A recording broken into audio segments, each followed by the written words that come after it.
palestra sobre arte, tecnologia e suas aplicações. Meu nome é Paulo Pinto e eu vou estar ministrando aqui essa mini videoaula para vocês. Então, pessoal, assim, queria começar especificando o que a gente vai abordar ao longo dessa nossa aula, desse vídeo. A gente vai estar falando sobre arte, tecnologia e suas aplicações no cotidiano. A arte, eu sempre considero que a gente vê ela do ponto de vista da expressividade do gênio humano. A tecnologia são as tecnologias que a cada dia se superam e são inovadas, e cada vez mais a gente tem possibilidades de uso e aplicações no nosso cotidiano.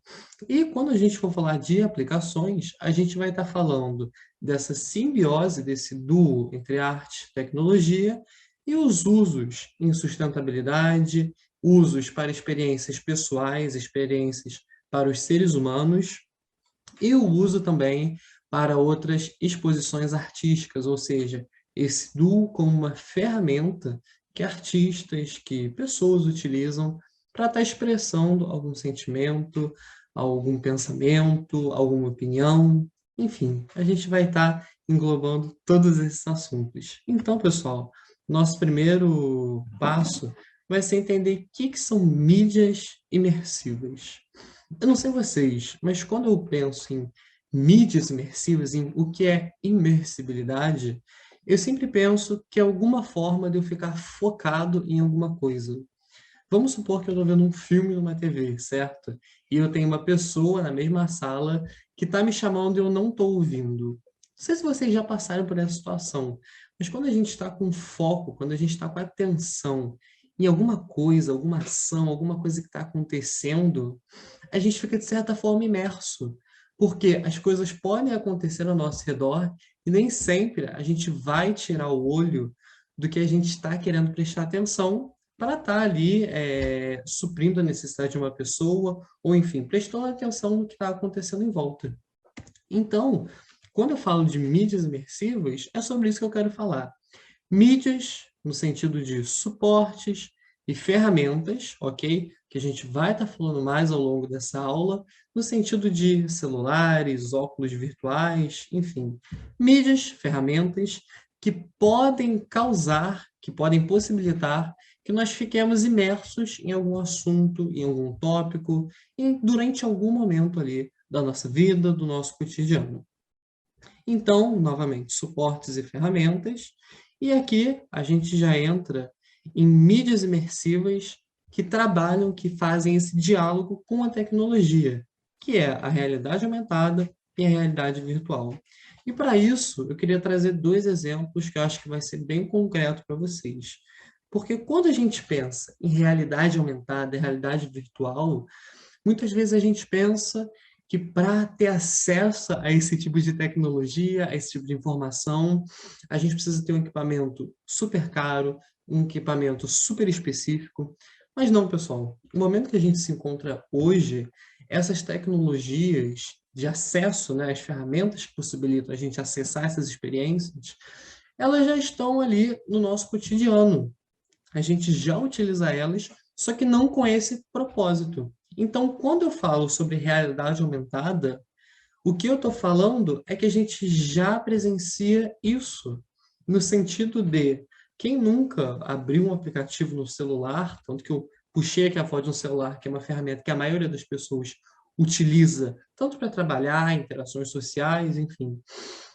Quem nunca abriu um aplicativo e usou um filtro, usou algum software que modificasse a imagem, enfim, tudo isso pode se encontrar, pode ser englobado por esse segmento de realidade aumentada. Por quê? Você está usando um dispositivo físico, ok? Para estar fazendo, de certa forma, uma alteração, de certa forma, vendo, por outro lado, a realidade física, porém com elementos digitais. Não sei se vocês estão me entendendo, mas existem jogos, por exemplo, onde você usa a câmera do seu celular para filmar um ambiente físico e ali, no ambiente físico, você só tem o ambiente. Mas quando você olha por dentro do celular, Você pode ter um móvel, uma pessoa ou um animal andando, conversando com você, enfim. Isso é a realidade aumentada. Agora, quando eu falo sobre realidade virtual, aí sim, pessoal, aí sim eu estou falando de um segmento, de um assunto onde a gente precisa ter uma ferramenta específica para estar podendo acessar. E aí que entram os óculos 3D, né? Os óculos de realidade virtual. Quando a gente fala sobre arte, tecnologia, né? Experiências imersivas, experiências interativas, a gente sempre pensa em estar usando um dispositivo que nos possibilite ter uma experiência, certo? E quando eu trago aqui esse objeto, que é um óculos de realidade virtual, ele permite um tipo diferente de imersibilidade. Enquanto a realidade aumentada, a gente está usando um dispositivo físico para estar vendo a realidade física com algum elemento virtual, a realidade virtual em si, ela é 100% imersiva. Então, não sei se vocês já tiveram essa experiência, mas uma vez que você coloca um óculos de realidade virtual, quando você olha em volta, quando você olha o ambiente ao seu redor, você está 100% imerso. Então, se eu olho para o lado, eu não vou ver a parede do cômodo onde eu estou usando essa ferramenta. Eu vou ver o mundo em si, eu vou ver o universo virtual, entendeu? Então, a imersibilidade, ela é muito maior. E ainda, falando sobre interatividade, imersibilidade, eu queria trazer aqui 3 pontos de vista de como as interações podem se desenrolar através do uso dessas tecnologias. Primeiro é a possibilidade, a interação intrapessoal, ou seja, como que eu interajo com eu mesmo através desses dispositivos.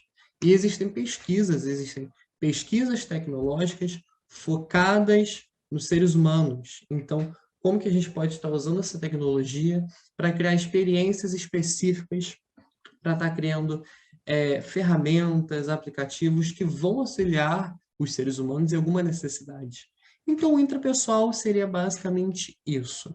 A relação que você, usando esse óculos, você vai ter você com você mesmo. O segundo tipo é a relação interpessoal, ou seja, como que é essa relação que você tem entre você e outras pessoas. Vamos supor que eu tenho 2 cadeiras numa sala, num cômodo, ok? E nessa cadeira eu tenho 2 pessoas usando óculos de realidade virtual. A interação que elas vão ter através do óculos, ou seja, conversando, se tocando, fazendo alguma atividade dentro do universo digital, ela é totalmente diferente da interação que elas poderiam ter se relacionando na realidade física, tá bom? E a interação extrapessoal, ou seja, como que é a interação de nós, ok? Com o ambiente externo e com todos os fatores do ambiente externo. E eu já adianto para vocês que a gente vai estar abordando aqui nessa videoaula como que é a relação, essa interação extrapessoal com a sustentabilidade, beleza? Então, o primeiro passo é a gente falar um pouco do design antropocêntrico, ou seja, novamente, voltando aqui, ó, na interação intrapessoal. O que é feito de experiência, o que existe hoje em dia, onde o foco é estar falando da relação dos seres humanos entre si, ou seja, como as pessoas utilizam para si esse tipo de tecnologia. Então, a gente já tem experiências focadas nos seres humanos, ok? E aqui eu trouxe 3 pontos que, na minha opinião, são de extrema importância quando a gente vai considerar uma experiência imersiva. Ou seja, para que você chame a atenção das pessoas, para que elas se sintam no desejo de estar imersivos nesse ambiente, certo? A gente precisa levar em consideração 3 pontos. Primeiro, necessidade. Segundo, desejo. E terceiro, acessibilidade. Necessidade no sentido de o que eu posso fazer para auxiliar pessoas em certo aspecto, ok? Nem sempre as pessoas sabem qual é a necessidade dela, mas elas sabem qual é o desejo. Então, para a gente estar promovendo uma experiência bem-sucedida de interação interpessoal, a gente precisa estar conciliando a necessidade que a gente sabe que uma pessoa pode ter com um desejo, que aí sim é uma coisa que ela tem pronto na cabeça. Ela tem isso eu tenho o desejo de fazer tal coisa, ok? E a gente tem que levar em consideração também a acessibilidade, ou seja, o que eu vou estar fazendo vai ser, de certa forma, acessível? Eu vou estar possibilitando que as pessoas consigam estar experimentando, né? É a mesma relação ali do óculos com o celular. Se eu fizer uma experiência para o óculos, eu sei que a aderência dessa experiência não vai ser tão grande, porque é uma ferramenta, um suporte que nem todos têm. E quando eu falo aqui sobre necessidade, desejo e acessibilidade, eu já falo o que é feito hoje em dia. Por exemplo, os games. Os games, eles são um grande segmento dessa indústria, ok? Games imersivos. Então, por exemplo, tem os games que você utiliza com o seu celular e você usa a realidade aumentada, mas existem games que você usa a realidade virtual, onde você vai estar 100% imerso nesse universo do jogo. E tudo que você fizer, todas as pessoas que você falar, você vai estar interagindo dentro do ecossistema desse jogo que você vai estar jogando. Beleza? Eu também queria levantar o ponto aqui dos Tours 360. No início da pandemia do Covid-19, a gente viu que muitas pessoas ficaram em casa e se sentiram, de certa forma, presas, no sentido de elas não tinham mais a liberdade, né, devido ao lockdown, enfim, todas as medidas de segurança, elas não podiam mais ficar circulando em qualquer área. E isso, de certa forma, trouxe uma experiência onde as pessoas sentiam falta, elas sentiam a necessidade de estar vendo ambientes novos, de estar vendo, sentindo experiências novas também. Então, os Tours 360, por exemplo, essa imagem que eu trouxe aqui da Mona Lisa, tivemos empresas, tivemos museus, tivemos organizações que produziram experiências imersivas. Essa imagem aqui é um tour em realidade virtual do Louvre, ok? E quando eu falo de realidade digital, certo? Eu considero que o segmento é uma palavra que aborda todas essas experiências que a gente utiliza esses suportes digitais para estar acessando, ok? E quando eu falo sobre o futuro, eu quero falar que a habilidade de se relacionar é o que nos faz seres humanos. Então, apesar das experiências imersivas intrapessoais terem um lugar muito específico, né, um lugar de destaque nesse segmento, o que nos faz ser humanos é a possibilidade, a capacidade de nos relacionar, criar laços, criar relações, criar conexões. Então, o futuro dessa indústria, e eu vou estar falando um pouco mais à frente, é estar trabalhando cada vez mais no sentido de possibilitar a interação, relacionamento entre pessoas nesse universo digital, ok? Algumas fotos aqui, por exemplo, essa foto é de um metaverso, são mundos, são realidades digitais que permitem já essa interação entre pessoas, de certa forma limitado, porque a gente ainda não possui a tecnologia para você estar sentindo os toques que você faz nesse universo digital. Se você pega um celular, se você pega um copo, ainda não existe essa tecnologia para você estar sentindo na vida real, mas já existe, por exemplo, que nessa foto, reuniões, ou seja, através de avatares digitais, as pessoas se reúnem nesses universos e conversam, debatem entre si. E aqui, quando eu falo sobre arte e tecnologia, eu quero falar sobre a expressividade do gênio humano, ou seja, a arte, desde o início das pinturas rupestres até hoje em dia, ela continua a ser uma expressividade humana. Ou seja, quem faz arte é porque a pessoa quer representar alguma coisa, ela quer falar alguma coisa. Então, esse conceito, ele não muda. Mas quando a gente considera as novas tecnologias, o que a gente considera são novos suportes para uma nova era. Hoje em dia, um artista, por exemplo, ele não vai fazer uma arte em uma parede. Claro que ele pode fazer na parede de uma caverna. Com certeza, existe a liberdade. Porém, o mais comum, com a evolução das tecnologias, da imersibilidade, de toda a movimentação da humanidade, nesse sentido, de estar cada vez mais se relacionando através do mundo digital, a gente precisa de novos suportes para uma nova era. E é curioso eu abordar o início desse duo de arte e tecnologia, que alguns, e eu sou uma dessas pessoas, consideram que foi entre a década de 50 e 60, com arte cinética. Ou seja, foi o início da arte, né, de você criar uma mostra, você criar uma obra, envolvendo mecanismos, ou seja, envolvendo uma máquina, envolvendo algum sistema que você estivesse utilizando ali na experiência do usuário ou mesmo na sua obra. E com a arte cinética, que foi o início, a gente teve a evolução dessa indústria, a gente teve o amadurecimento dessa narrativa. E logo em seguida surgiram outros tipos de arte específica. Por exemplo, a videoarte, onde podemos considerar a TV, foi um grande expoente desse tipo de arte, e até hoje em dia é. A arte, vou tirar aqui minha imagem, a arte holográfica, sim, ela também surgiu depois da videoarte, depois da arte cinética, onde a gente utiliza ali uma representação digital para ver uma imagem, um elemento, uma escultura que não existe no mundo real. A arte, telecomunicação, o fax art também teve um momento da nossa história onde ele foi muito presente, e hoje em dia, que é o mais usual, é a gente falar sobre a arte digital, ok? Que utilizam os suportes da nova era para estar ainda representando o que os artistas têm a dizer.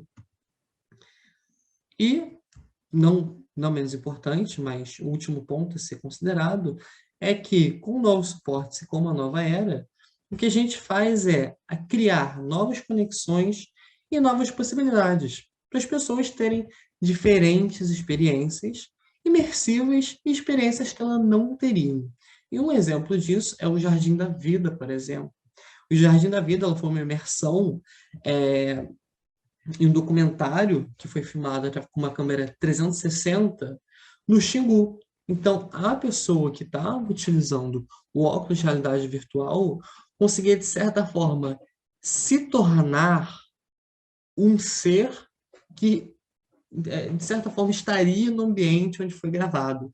Então, ela, de forma imersiva, ela entra na experiência e é como se ela tivesse sentindo em tempo real. Então, tivemos a experiência, o Jardim da Vida, perdão, essa mostra, que ela mexe com os sentidos da imersão visual e imersão sonora. Ainda nesse segmento de arte e tecnologia, eu posso citar a mostra Florence, da artista Regiane Contani, que é uma instalação site-specific, ok? Onde foi construído um painel de LED e nesse painel de LED, a gente tinha artes interativas, ou seja, eram diferentes vídeos, eram diferentes obras criadas pelo artista que interagiam entre si e interagiam, de certa forma, com os visitantes, porque através de uma interação pelas redes sociais, as pessoas conseguiam modificar a dinâmica dessa obra como um todo. E aqui é bem interessante a gente abordar que foi utilizada a tecnologia NFT. Não sei se vocês já ouviram, mas a tecnologia NFT é uma nova tecnologia que surgiu para a gente estar fazendo registro de obras digitais. E nesse registro, a gente consegue criar um contrato de originalidade, propriedade e autenticidade. Então, antes, os artistas que faziam artes digitais, por exemplo, designers, faziam JPEGs, MP4s, eles tinham certa dificuldade em estar comercializando, em estar criando uma narrativa, porque a arte era compartilhada e eles quase nunca recebiam crédito. Uma vez que foi criada a tecnologia NFT, que a artista Regiane Cantoni utiliza, a gente consegue estar fazendo registros dessas artes. Logo, essa arte pode ser compartilhada, pode ser mostrada, e sempre que alguém for procurar as origens dessa obra, ela vai ter acesso ao contrato de originalidade. Ele vai ver que a artista tal, no dia tal, registrou tal obra de autoria, ok? E nesse duo de arte e tecnologia, eu só queria trazer uma outra arte, que é a Confusion. é uma obra de arte feita pela artista Anaísa Franco, e o que eu acho interessante é, as outras duas que eu falei, o Jardim da Vida e o Floras, de certa forma a gente tem uma experiência visual e sonora, ou seja, nós vemos os painéis de LED, ou nós, através do auto realidade virtual, vemos o documentário que foi filmado em 360. Mas nós não temos o toque. Já nessa obra da Anaísa Franco, a gente consegue ter o sentido do tato. O que foi essa obra? Através de uma moldura da própria cabeça da artista, ela criou um mecanismo onde, através do toque, você conseguia ter uma interação com a obra. E na descrição da obra, ela inclusive comenta que são sensores que ativam diálogos confusos a partir do toque. É como se você, através do toque na cabeça dessa obra, você estivesse interagindo, você estivesse compartilhando da criação de vários pensamentos confusos, como se ela fosse uma mente pensante, ok? E aqui a gente vai entrar no outro segmento, né, que eu falei com vocês. A gente só falou de experiências intrapessoais até agora, mas aqui a gente já começa a falar um pouco sobre experiências interpessoais e sobre experiências extrapessoais, ou seja, nós com o ambiente externo. E a arte, tecnologia e sustentabilidade, ela surgiu por volta da década de 70. Se a gente voltar um pouco nessa nossa videoaula, a gente vai lembrar ali que na década de 50 e 60 a gente teve o começo da arte cinética, certo? E na década de 70 a gente teve os inícios da arte tecnologia focada em sustentabilidade. Foi quando as pessoas, os artistas, começaram a ter uma visão do planeta e sua diversidade como um sistema. Então, a gente passa a ter um papel de observador do ambiente onde a gente vive, certo? E a gente começa a querer ter ações diretas, ou seja, querer começar a promover experiências que possibilitem que as pessoas interajam diretamente com o ambiente externo, ok? E aí a gente teve o surgimento da trilogia, arte, ciência e tecnologia. Como que a gente pode estar usando a arte, a expressividade humana, a tecnologia, ou seja, os diferentes suportes que abrem portas, nos dão possibilidades de uso e de interação com a ciência e com a sustentabilidade, ou seja, em prol de uma causa que vá estar debatendo sobre esses assuntos no seu diálogo. E aqui eu já queria trazer uma importante, na verdade, duas importantes obras que eu achei muito curiosas, que foram feitas pelo grupo CAT do Instituto das Artes, ok? E o que são essas obras? São obras de arte, ok? Onde a força motriz é a ação humana. Essas duas mostras, obras de artes em específico, elas falam sobre a energia. Ou seja, em um mundo onde cada vez mais a gente está imerso no universo digital, correto? A gente percebe que a demanda energética e que a demanda energética, de certa forma, tem impactos no ecossistema, ela é crescente. Então, alguns artistas, e essas duas obras, no caso, dialogam sobre isso, começaram a trazer à tona essas preocupações sobre como que vai ser a energia, ou seja, como que nós podemos fazer obras que conversem com arte, tecnologia e sustentabilidade, porém que não vão estar contribuindo com esse impacto negativo no ecossistema. E aqui foram feitas o sopro e o toque. O sopro foi uma obra de arte onde a força motriz era o sopro dos visitantes. Então, o visitante ele se posicionava em frente a essa obra, assoprava uma ventoinha e esse sopro gerava energia cinética para toda a obra ter um mecanismo de movimentação. Já o toque, que é essa obra aqui, da direita, através do toque, A obra ela tinha sensores que conseguiam transformar a pressão, o calor da mão em energia para estar fazendo uma movimentação, para estar fazendo ali o mecanismo da obra estar funcionando. Outro exemplo que eu queria trazer e que eu acho muito interessante é o projeto Pimp My Carroça. Esse projeto, como vocês podem ver, a tecnologia se insere aqui, ao meu ver, no sentido de fazer funcionar quase como um expoente dessa iniciativa. O que foi essa iniciativa? Foi a valorização dos catadores de materiais recicláveis.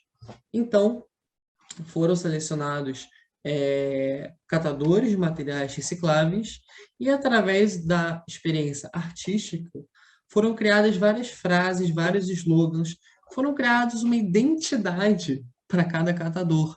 Então, por exemplo, aqui nessa foto a gente tem meu trabalho é honesto e o seu. E aqui do lado tem outras frases que foram usadas. Não buzine, me dê bom dia. Nada se perde, tudo se transforma e reciclando respeito. Então aqui a gente já vê a arte, a tecnologia impactando na sustentabilidade, de certa forma, porque é uma iniciativa que trabalha com catadores de materiais recicláveis e que dialoga diretamente com a reciclagem de materiais. Mas aqui a gente pode considerar também que é um movimento social identitário, ou seja, essas pessoas, esses trabalhadores, eles estão assumindo para si uma narrativa própria e estão conseguindo construir a sua história. Eles estão valorizando a história deles. Eles estão contando para todo mundo quem eles são. E aqui tem mais algumas imagens. Não buzine, me dê bom dia. Um catador faz mais do que um ministro do meio ambiente. E recicle seus hábitos. E aqui, pessoal, eu trago esse ponto bem importante, que é a tecnologia e sustentabilidade na moda. Por que eu quis trazer especificamente a indústria da moda? Porque, como a gente sabe, a indústria da moda é uma das indústrias que gera mais rejeitos na atualidade. E é uma indústria que dialoga diretamente com essa valorização, esse movimento identitário, certo? Ao passo que, nesse projeto Pimp My Carroça, a gente teve um movimento identitário dos profissionais catadores de materiais recicláveis, a moda, ela está constantemente, ela está diariamente no nosso dia a dia, nesse ecossistema de identificação, ou seja, você mostra para as pessoas, você se mostra da forma que você se veste. Então, dependendo da forma como você se porta, dependendo da forma como você se veste, você quer dizer coisas diferentes. A gente pode não falar, mas a gente indiretamente a gente está mostrando para outras pessoas como nós queremos que elas conversem com a gente e talvez alguma afinidade. Então, aqui eu queria trazer 3 pontos, que é a tecnologia em prol de novas formas de consumo e o avanço na direção da virtualização das experiências. E para isso eu vou trazer 3 exemplos. Primeiro, etiquetas inteligentes. E essa experiência, né, essa inovação, eu acho que ela dialoga diretamente com a experiência das pessoas com o ambiente externo. Por quê? As etiquetas inteligentes, de certa forma, ela possibilita que a pessoa esteja entrando numa loja, esteja escolhendo alguma roupa e simplesmente saindo. Ela não precisa mais, vamos dizer assim, perder o tempo de ficar numa fila ou de tentar fazer a compra e a compra não dá certo. Enfim, essa etiqueta inteligente ela tem uma conexão com uma nuvem, ou seja, com a internet, e assim que você escolhe uma peça e você sai de uma loja, já existe o débito automático do valor dessa peça na sua conta. E além disso, essas etiquetas inteligentes, elas podem gerar um banco de dados que vai possibilitar que pessoas, que analistas, que programadores consigam entender um padrão de consumo ou até mesmo quais peças em menos tempo são jogadas fora. Então, a gente consegue ter um movimento de criação de banco de dados que vai ser usado em outras iniciativas. Outra iniciativa interessante são os vestuários virtuais. E aqui, os vestuários virtuais, a gente trabalha tanto com os suportes tecnológicos de realidade aumentada, quanto os suportes tecnológicos de realidade virtual. Porque já existem aplicativos onde você tira foto de uma pessoa e você consegue, de forma realidade aumentada, conseguir ver como uma peça de roupa ficaria nela. E na realidade virtual, nos metaversos, nos mundos digitais, a gente tem toda uma indústria de roupas, de peças, enfim, de acessórios para os avatares digitais. Então, acho bem interessante trazer isso à tona, porque os vestuários virtuais, eles são uma alternativa, ok? São uma alternativa tecnológica para estar contribuindo com novas formas de consumo. E algumas dessas formas de consumo, de certa forma, mais sustentáveis.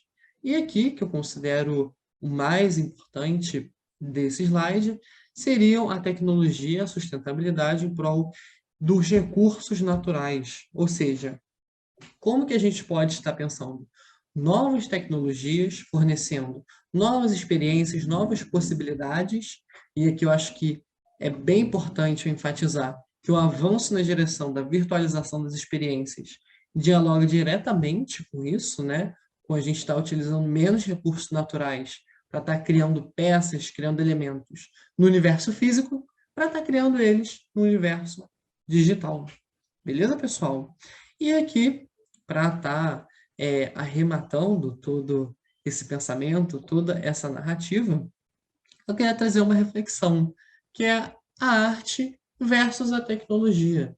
Porque o que a gente falou até agora, pessoal, lá desde o início até agora, é como o duo da arte e da tecnologia consegue estar impactando em fatores externos. Ou seja, quais são as interações que a gente consegue ter a partir desse duo de tecnologias? Interações das pessoas com elas mesmas, interação das pessoas com outras pessoas, e interação das pessoas e um grupo em geral com o ambiente externo. E aqui eu gostaria de deixar apenas uma reflexão que a arte, ela, diferente da tecnologia, opera na diversidade de observações e manifestações, e não na convergência e busca de uma resposta única e verdadeira. E eu acredito nisso que eu acabei de ler e eu deixei aqui escrito para vocês. Porém, eu espero que com essa nossa videoaula rápida, eu consiga ter abordado os temas importantes e consiga ter demonstrado para vocês que, na atualidade que a gente está, no universo que a gente vive e no momento da história onde a gente está posicionado, a tecnologia, a imersibilidade, a migração das experiências do universo físico para o digital, elas são um movimento iminente. Porém, cabe a nós, seres humanos, com o nosso gênio, com o nosso intelecto, estar utilizando essas novas possibilidades, essas novas experimentações em prol de causas como sustentabilidade, em prol de causas como movimentos sociais, que a gente viu no PIMP, uma carroça, e em prol de criar interações humanas, porque, afinal de contas, o que nos faz humanos é a capacidade de nos relacionar. Então, pessoal, agradeço